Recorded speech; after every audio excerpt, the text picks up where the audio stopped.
Et bonjour à tous, comment ça va l'équipe? Je voulais en profiter là, vu que je suis de passage à Nancy, comme vous pouvez le voir derrière moi, c'est le stade Marcel Picot, de faire un bilan sur les 10 dernières années du gym, qui est d'ailleurs un club allié de la SNL.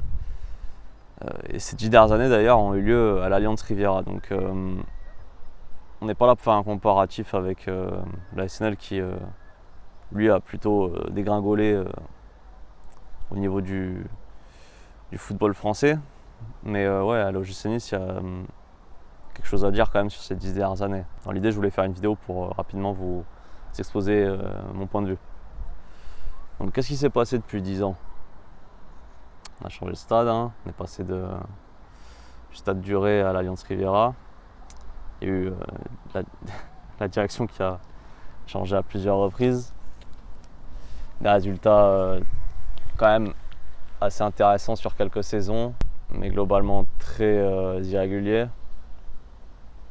Finalement, on est comme pas mal de clubs qui essayent de proposer quelque chose de mieux, même si c'est poussif.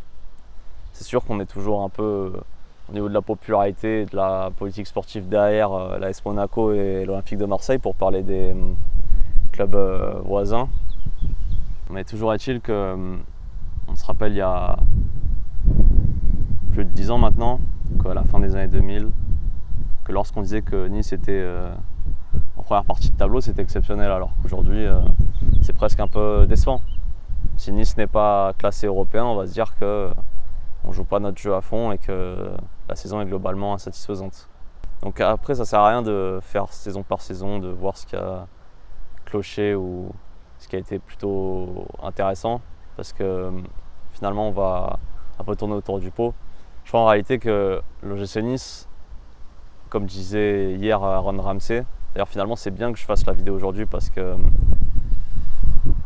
sans cet élément-là, j'aurais pas eu l'appui d'un joueur qui lui-même a été dans le vestiaire pendant une année. Donc beaucoup auraient dit que j'aurais spéculé que je parle au nom de personne. Mais je vais m'appuyer donc sur le discours de l'international gallois avant son départ à Cardiff, qui dit comme quoi en réalité l'OGC Nice a un potentiel monstre. Mais il y a des choses à changer dans le club, ça forcément, et même la mentalité globale. Il ne faut pas avoir peur de bousculer la hiérarchie, n'est-ce pas, du foot français. Certes, il y a des clubs qui sont beaucoup plus populaires que nous, on l'a vu l'an dernier quand on a dû s'incliner face au FC Nantes au Stade de France. Et si on veut entre guillemets changer l'image du club, bon déjà forcément sur des faits épisodiques, il faut que le club communique mieux sur certains points. Il faut manifestement que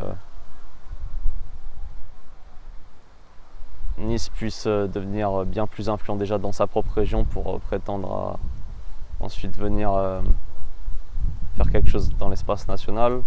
Donc il y a une vraie finalement politique sportive, mercatique, médiatique et forcément culturelle à mener.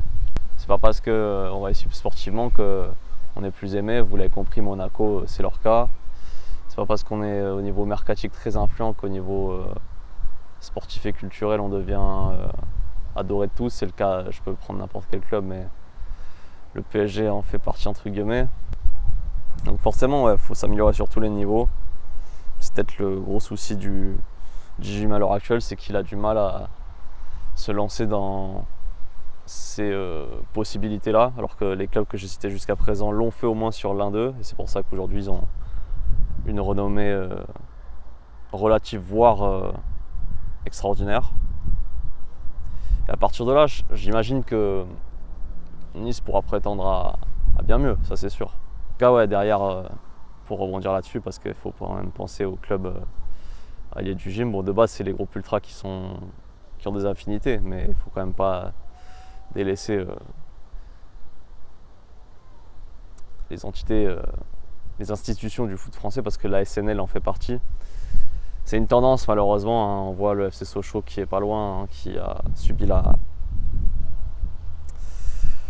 La même tendance sur ces 10 dernières années, c'est que les investisseurs ont du mal à se projeter dans le Grand Est. Et hormis le Racing Club de Strasbourg qui s'est fait racheter il n'y a pas longtemps, bon, ça peut s'expliquer parce que Strasbourg est quand même une ville avec une triple facette, ville frontalière de l'Allemagne, donc forcément déjà on est pile poil dans la mégalopole européenne, pardon, et en plus c'est une capitale européenne, donc ça donne beaucoup d'idées dans la tête des investisseurs, mais c'est sûr que derrière, quand on voit Sochaux ou Peugeot a complètement abandonné le projet, ou la SNL n'a pas eu vraiment de repreneur et que